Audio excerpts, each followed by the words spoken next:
listening to Artist Kaleidoscope with Nancy Tansy Busher. Hello, my name's Linda Schell. Welcome to Artist Kaleidoscope.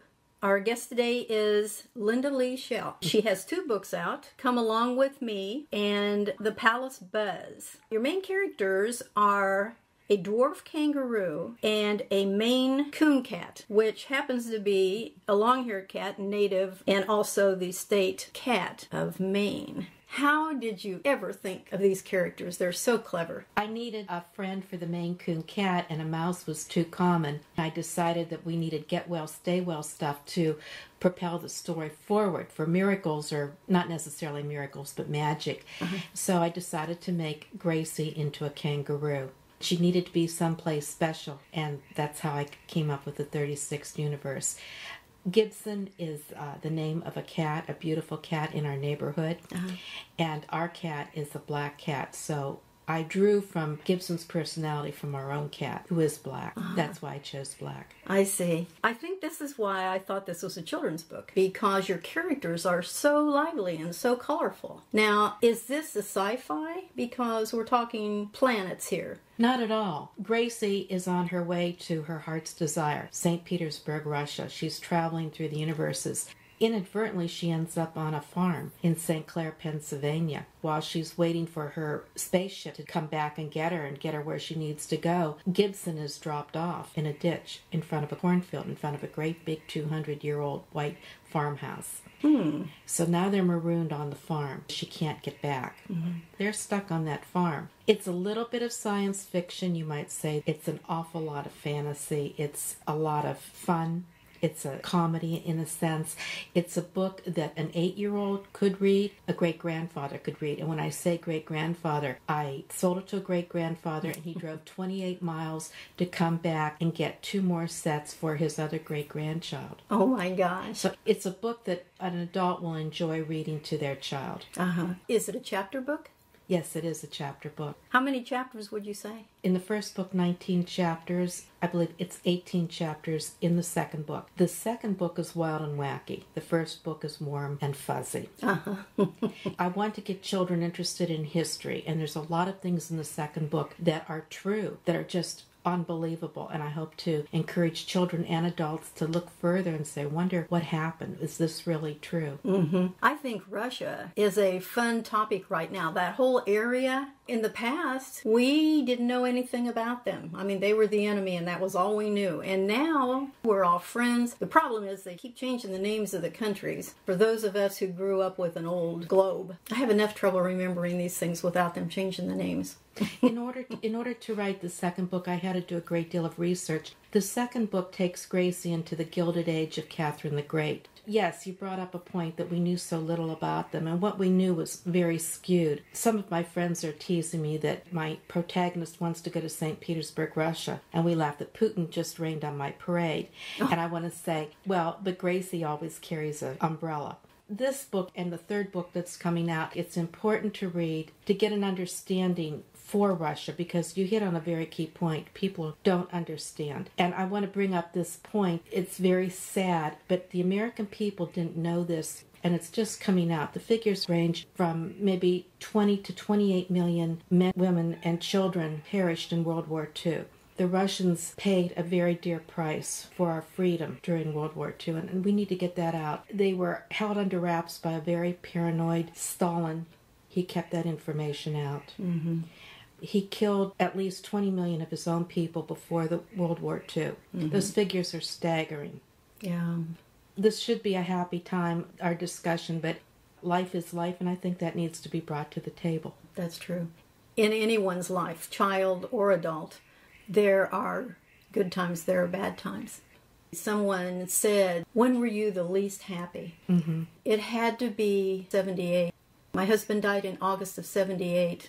I took the children and came to Florida for Christmas and New Year's because I didn't feel I could do it at home. And that has to be the worst time.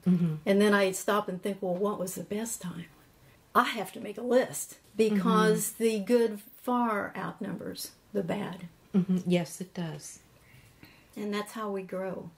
If you don't have some bad in your life, you won't appreciate the good. That's exactly right. Come Along With Me is where they first meet. What are some of the conflicts in the story? What are some of the problems they have to solve? Getting along with the others. Oh, yeah. The Maine Coon Cat is a privileged character. In his old life, he lived in the suburbs. He was treated with kid gloves. Now he's on the farm. And he has a farmer who says to his daughter, if this cat doesn't earn his keep, he's got to go. Mm-hmm. So Gibson has to start mousing. And all these mouses remind him of Gracie. Gracie's hiding. She knows that she's too small to be a rat and too big to be a mouse, and she might be misunderstood. Uh-huh. She's special. She has a pouch, and she has her get well, stay well stuff. And then, on top of that, getting along with the others, Gibson performing his quota, there are two evil rats, and they don't like the farmer because the farmer tried to get rid of them. And the rats make a pact, and they're going to get the farmer. It gets really scary. Yeah. I don't want to give away the plot. No. So who does Gracie meet on the farm that she kind of likes? It's Gibson. It's all about Gracie and Gibson. Everyone else is secondary, though we talk about them. They have brief encounters. I'm wondering, for instance, a kangaroo meeting a pig. Have they ever even seen a pig? No, they have to get used to that. They got sprayed by skunks. They didn't know what the skunks were. The skunks thought they were interlopers, and the skunks overheard them talking that they needed to get off this farm. It was just much too primitive for them. And the skunks said, they think they're better than us. Mm-hmm. We'll take care of those snooty We're going to take care of those foreigners. And they did. Oh my gosh. Gibson also has a problem. When he got on the farm, two dogs attacked him and threw him from one dog to the other. He was being tossed like a baseball in their mouth. They're like a rag doll. That's a better description. So now he's starting to have visions, and he doesn't know if the visions are real or if they're not. And then we start talking about parallel universes, the possibility that his mind has transported him to parallel universes. So when he's in that stage, there are other interesting things that happen. Oh, I can imagine. I love sci-fi. Do you? Yeah, I really do. I like things that are different, out of the box. Mm-hmm. The hardest thing, I think, in being an artist is to do something unique. Mm-hmm. And realistically, nothing is ever new. It's been done before. But what we do is we glean all this information and then filter through our psyche, so it has a different slant to it or different colors to it. Gracie obviously is female, so she is probably about 35 pounds, where the male dwarf is much bigger. The cat's pretty good size, right? The cat himself is 35 pounds. Oh. Right.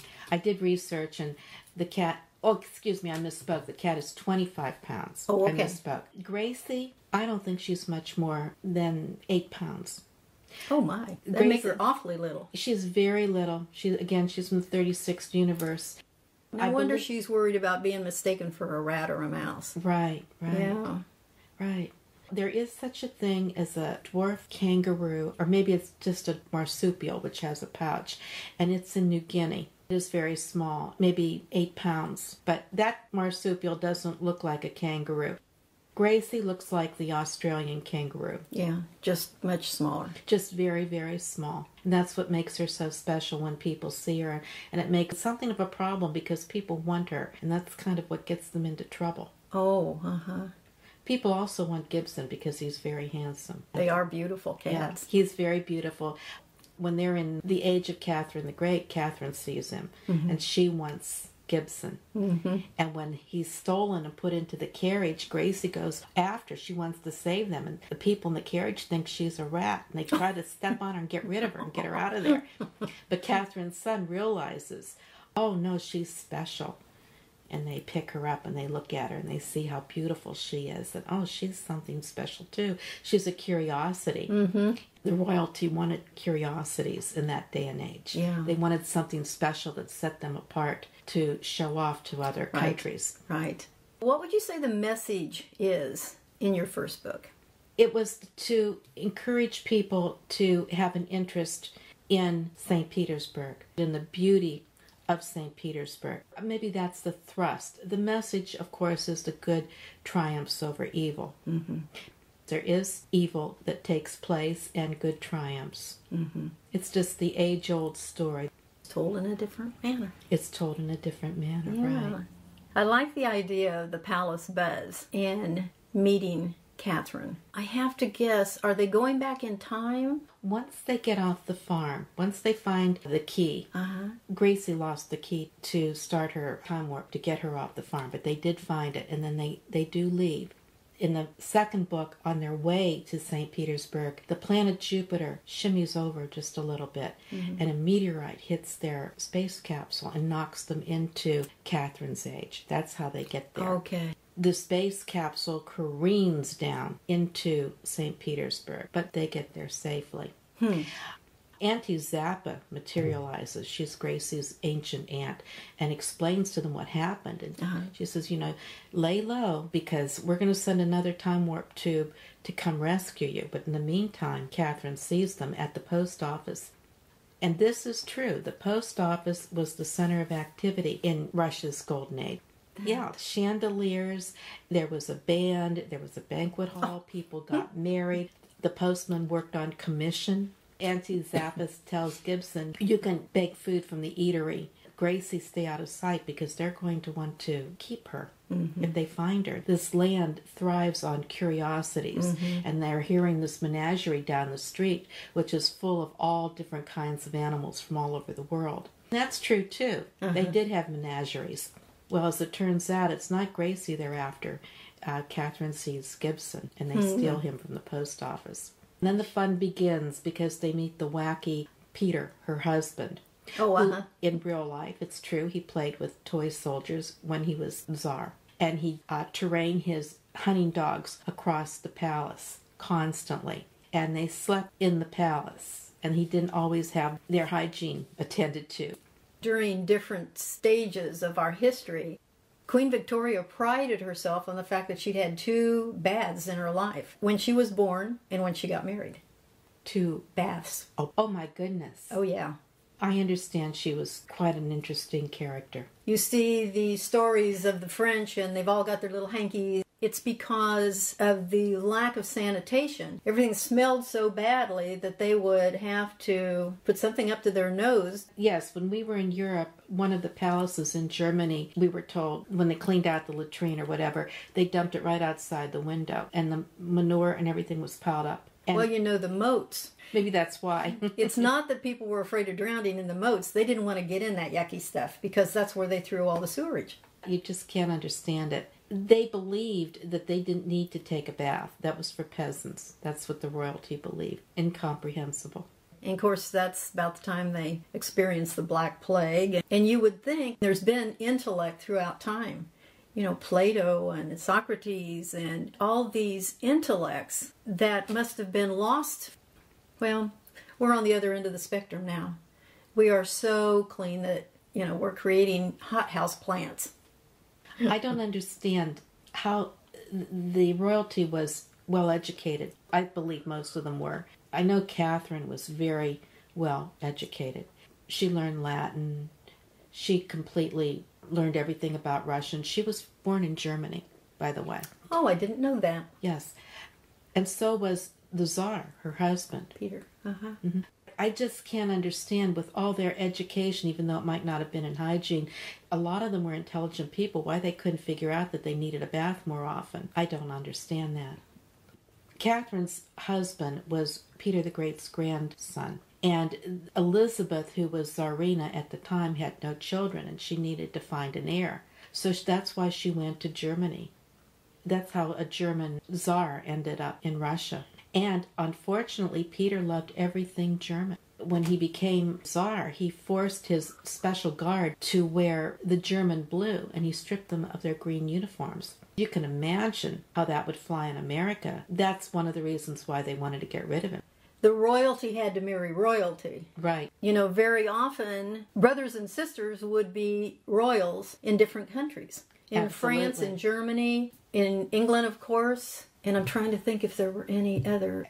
Nicholas and, is it Alexandra? She was, I believe, the granddaughter of Queen Victoria. Yeah. They were all intermixed. Then that was how they kept peace. And acquired land.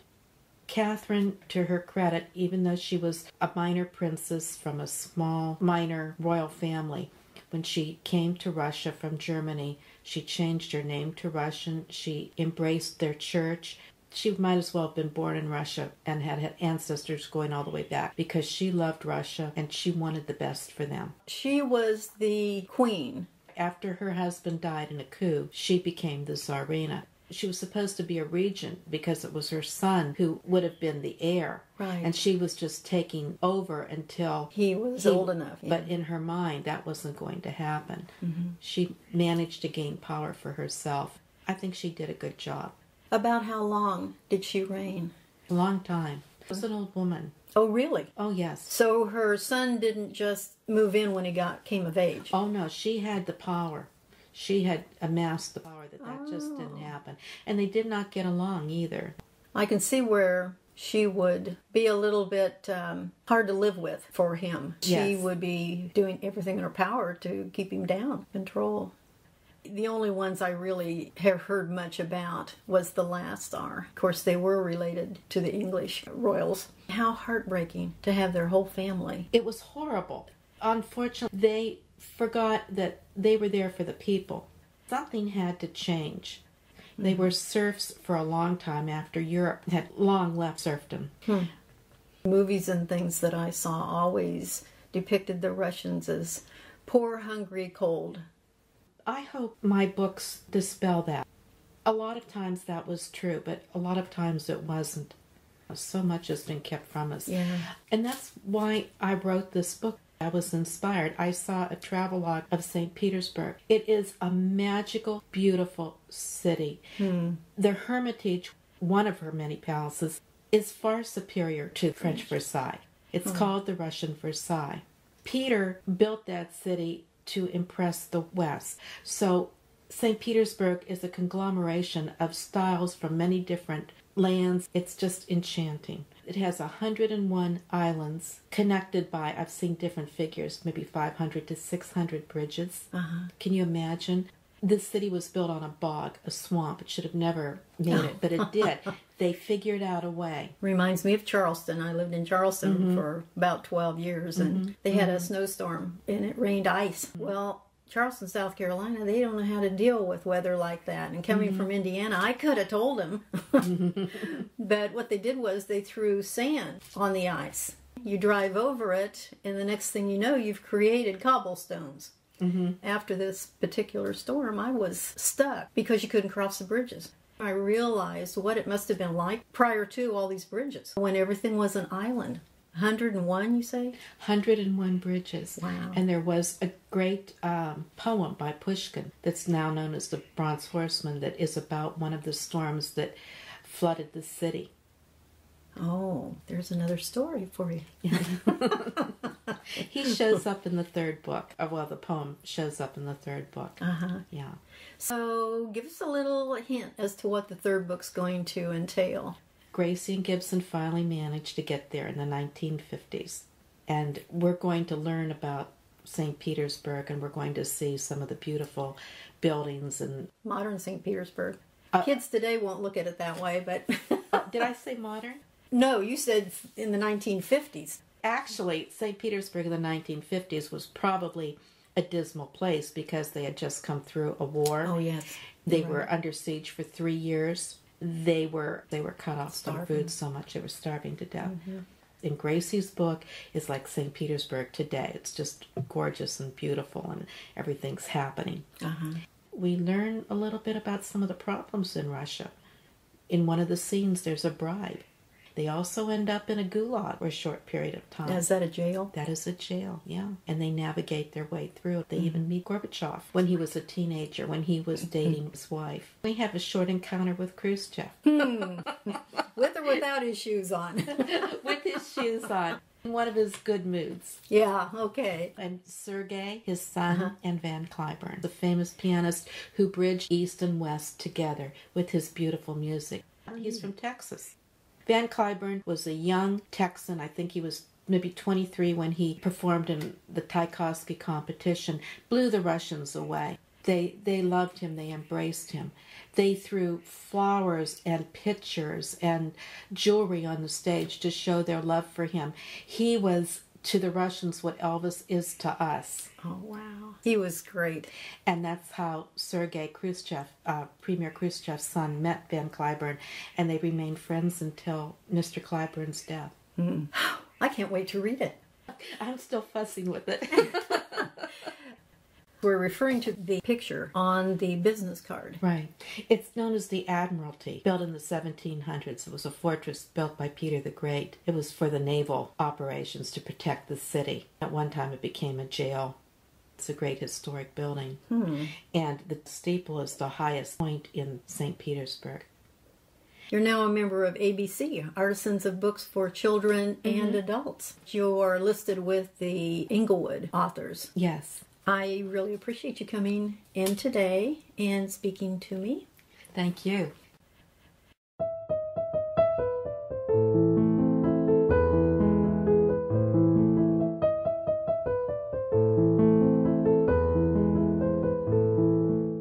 Thank you for joining us. This is Artist Kaleidoscope with Nancy Tansy Busher.